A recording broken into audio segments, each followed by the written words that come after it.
When a Class 1 railroad crashes, the world watches the news. We saw it in East Palestine with Norfolk Southern. We see it when CSX trains jump the tracks. But while the cameras focus on the flames, a secret operation is already beginning in the shadows. The railroad does not call a mechanic. They do not call a crane. That takes too long. Instead, they call a private army. They do not fix the crash, they drag it. These are the secret mercenaries of the railroad, contractors like Hulcher Services, R.J. Corman, and Genesis Rail Services. They arrive in the middle of the night with modified Caterpillar side boom pipe layers. Their job is not to save the cargo or the environment. Their job is brutal and simple.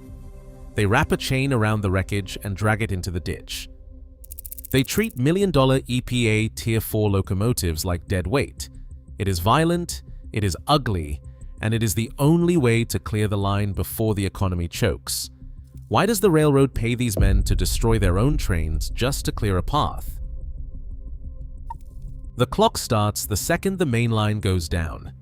It doesn't matter if it's midnight, a holiday, or the middle of a blizzard, every minute the railroad bleeds money. On a major route, that is more than $200,000 gone for every hour the track stays blocked. You can almost hear it ticking. Carloads headed to UPS overnight, grain for export, coal for power plants, all piling up on both sides of the wreck. Dispatchers start doing ugly math. 10 hours of delay equals $2 million. 20 hours equals $4 million. The cargo does not care about excuses. The customers do not care about damage. The only thing that matters is velocity, trains moving, contracts kept, supply chains breathing. Somewhere, a superintendent is sweating through his shirt, phone glued to his ear, already fielding calls from Chicago, Houston, Los Angeles. Every big railroad knows the price of a stopped main line. They have charts for it. They know exactly how many minutes they can afford to wait before the accountants start screaming. That is why there is no time for careful, no time for gentle. The longer the line sits cold, the more the pressure mounts. The money does not stop leaking until steel is back on gauge and the green board lights up. Until then, everything, locomotives, cargo, even the track itself, becomes expendable. The only thing that matters is getting the line open. That is the job. The phone never rings at a decent hour. It's always 2 in the morning, always a voice on the other end with that edge, the main line is down, they need you moving now. There's no ceremony. 3 hotlines, 3 companies, Hulcher, R.J. Corman, Genesis. You pick up, you're on. That's how it's been for me, 30 years running. I've slept more nights in a crew cab than in my own bed. My name's not important. Out here, I'm just the wreckmaster. I keep a duffel bag packed and boots by the door. You don't get to plan your life is the next call. The railroad doesn't fix the crash. They call us to drag it. We're not the railroad's people, we're their last resort. The second I answer, the railroad hands off the mess, and the clock starts ticking on my watch. It doesn't matter if it's snow, rain, or 100 degrees. My crew's scattered across 3 states, but we all move like it's a fire alarm. Dispatch gives us the milepost, the cargo, what's blocking what. That's it. No time for details. Just get the line open. Hulcher's got 9 bases across the Midwest, always ready. Corman has been at this since 1983, answering thousands of calls every year. Genesis runs lean and mean, but they're fast. We all know the drill. Load up, side booms, torches, chains, and enough coffee to last a siege. The railroad's problem is now ours, and there's no glory in it. Just a job to do and a paycheck waiting at the end of the wreck. Convoys rolling before the sun even thinks about coming up. Doesn't matter if we're 3 states out, dispatch gives the milepost, and the rigs are already warming up in the yard. Side booms chained down on lowboys, torch carts, fuel tanks, enough cable to tow a battleship. Every man knows the drill, no questions, no wasted motion. Hulcher's got 9 bases within a day's drive. Corman's people hit the road from Kentucky, Missouri, Texas, wherever they're closest. Genesis runs light but gets there fast. Inside 6 hours, you'll see a parade of semis, pickups, pilot cars, and tracked machines eating up the interstate. The only thing louder than the engines is the clock bleeding money. We don't show up like a fire department, all lights and sirens. It's more like an armored column, each truck a piece of the machine, each driver a ghost behind the glass. Names don't matter out here. Nobody's looking for thanks. The job is to get to the perimeter, stake out the mess, and unload before the railroad brass gets too twitchy. Sometimes we're staged 10 miles out, waiting for the all-clear from police or hazmat. Sometimes we're crawling past angry sheriffs and TV vans, trying not to lose a wheel in the ditch. The only thing that matters is how fast we get steel on the ground. 6 hours from the call, we're lined up at the edge of the wreck, ready to go to work. That is the promise the railroad pays for: velocity, muscle, and no excuses. The rulebook says handle everything gentle, but the rulebook isn't standing in a field at 3 in the morning with a line of angry freight stacked to the horizon. The Federal Railroad Administration sends an inspector with a clipboard, a vest, and boots barely muddy. He'll quote you the section about careful re-railing, about minimizing damage, about preserving evidence for the paperwork. Out here, that's nice for the lawyers. But the clock doesn't care about rules. The only thing that matters is how fast you can make the blockage disappear. There's always a moment, sometimes it's a handshake, sometimes it's just a nod, where the inspector looks at the pile of twisted steel, the mud, the leaking fuel, and realizes the math. $200,000 an hour, every hour. The paperwork can wait. The railroad wants velocity. That's when the real authority shifts. The Federal Railroad Administration can write up a waiver later if they have to. Out here, it's my call. Not because I want it, because nobody else will take it. You get 2 choices. Take 3 days to bring in cranes, build pads, and try to lift a $4 million locomotive like it's made of glass. Or you do what has to be done. Burn holes in the frame, rig up the chains, and start dragging. The inspector knows it, the superintendent knows it. The only question is how fast we can get the main line open. That's the fork in the road. The field says move, the office says caution, but the clock always wins. Once that decision lands in my lap, the plan is simple. Get the steel clear, no matter what it costs. Cranes look good on paper, they're slow death in a field. You need flat ground, outriggers, hours to set up, and a prayer that the soil will hold. That's not how derailments work. Out here, you get mud, ditches, and a pile of steel you can't even walk around.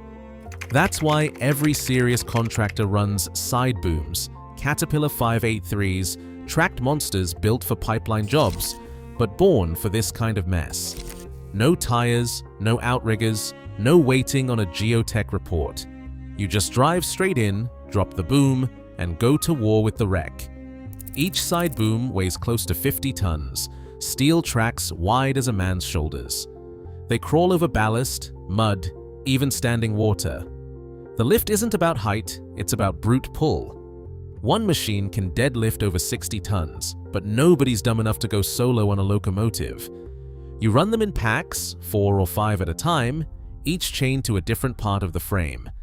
That's how you move 400,000 pounds of dead engine sideways through a swamp. The load gets split, the risk gets shared. If a cable snaps, it's not just one man betting his life, it's the whole crew, watching each other's hands, every move tight as a drill team. Cranes are for museums, side booms are for war. You can reposition in minutes, climb the berm, pivot on the spot, and yank a $4 million Tier 4 right out of the way. No setup, no waiting, that's the edge. The railroad pays for speed, not sympathy.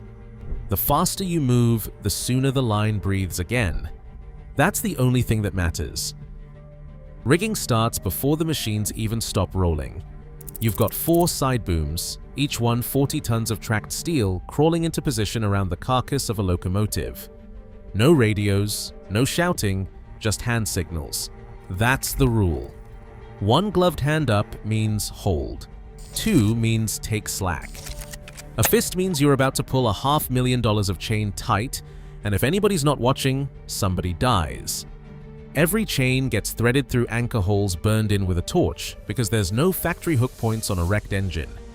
You pick your spots, frame, axle, sometimes straight through the deck if that's all that's left. If a chain slips or a shackle pops, it will cut a man in half before he hits the ground. The sound of the winches spooling up is like a heartbeat in your teeth. You feel it in your boots, in your hands. Nobody moves unless the crew chief says so. One mistake, one bad signal, and you're hauling a body out instead of a locomotive. The chief stands in the mud, eyes on every operator, every cable. It's his job to read the whole field, mud depth, chain angle, how much tension each boom is carrying. He's counting on his hands, not a computer. If the load shifts, if a side boom starts to tip, you bail out. No second chances. The wolf pack only works if every man knows the dance. Pull too early and you overload the rigging. Pull too late and you jam the wreck even deeper. There is no room for nerves, no time for doubt. You wait for the signal, you breathe, and then you pull. That's the heartbeat of the job. Panel track is the trick nobody outside the business ever sees coming. While the side booms are still dragging out twisted steel, my track crew is already unloading 40-foot panels off flatbeds, each one built to spec, 4 feet 8.5 inches between the rails, not a hair off. They are prefabbed in a shop, spiked and bolted, ready to drop straight onto the ballast. One crane, one signal from the foreman, and a whole section of mainline hits the ground like a Lego brick. You do not waste time spiking ties or lining rails by hand. You just set the panel, check the gauge with the stick, and move to the next. The crew works fast, boots deep in the leftover mud, tamping ballast under each tie with machines that rattle your bones. Ballast tampers come in behind, pounding the rock tight until the rails sit dead level. The gauge stick does not lie. If it is off by a 1/4 inch, you pull it up and fix it. It does not matter if you are tired or the sun is coming up. The line has to be perfect before 100 cars of coal or UPS are allowed to roll. This is the part nobody pays attention to, but it is where the whole job pays off. By the time the last wrecked engine is hauled into the ditch, there is already new steel on the ground. The clock does not stop for pride or for stories. All that matters is that the main line is back to gauge, ready for traffic, and the green board lights up. That is the promise. Get it open, get it right, get out. A brand new Tier 4 locomotive, fresh off the line, costs $4 million. That is the sticker price, engine, electronics, emission systems, all the bells and whistles the EPA can dream up. On paper, you would think it is untouchable. But out here, it is just another number in the ledger. The real math happens in the superintendent's head. Every hour the main line sits blocked, the railroad loses $200,000, give or take. 10 hours is $2 million. 20 is $4 million. You can almost see the calculator smoke. A rail economist once told me, it is not about the price of the machine, it is about the price of time. If dragging a $4 million engine into the ditch gets the line open 5 hours faster, you have already paid for the loss and then some.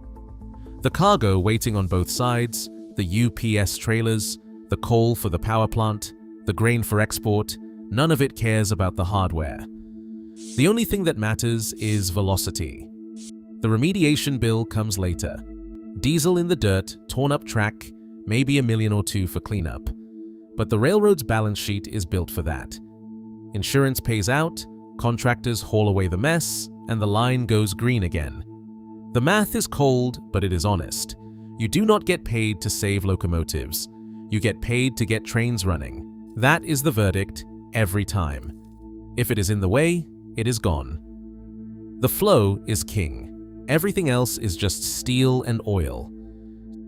Steel doesn't cry, but it screams when you drag it. The side booms hit their marks, 4 tracked beasts, chained tight and engines howling, claws sunk into the mud.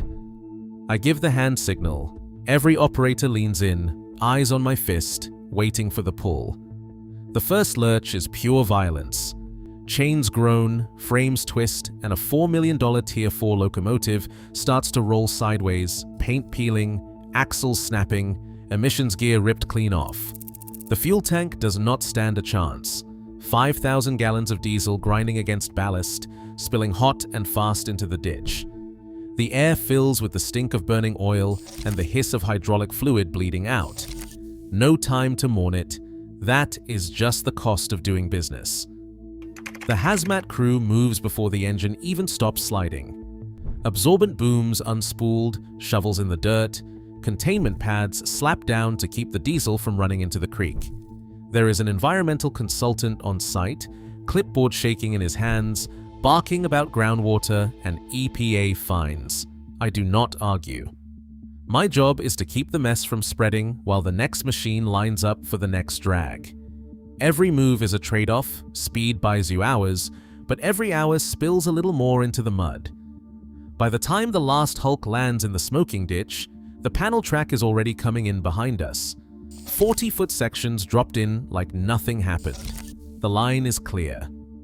The world goes quiet for a second, just the sound of boots in the mud and the low hum of the tamper. I give the final shout. Job is done. Steel is back on gauge. Flow restored. The rest is just cleanup. Every minute a mainline sits dead, it bleeds money. Sometimes that is over $500,000 an hour. That is why a brand new $4 million locomotive gets dragged like scrap. It is just math. Panel track drops, side booms claw steel from the mud, and the line breathes again. Grit and speed keep the country moving. Out here, the only thing sacred is the flow. Leave your thoughts below if you see it differently.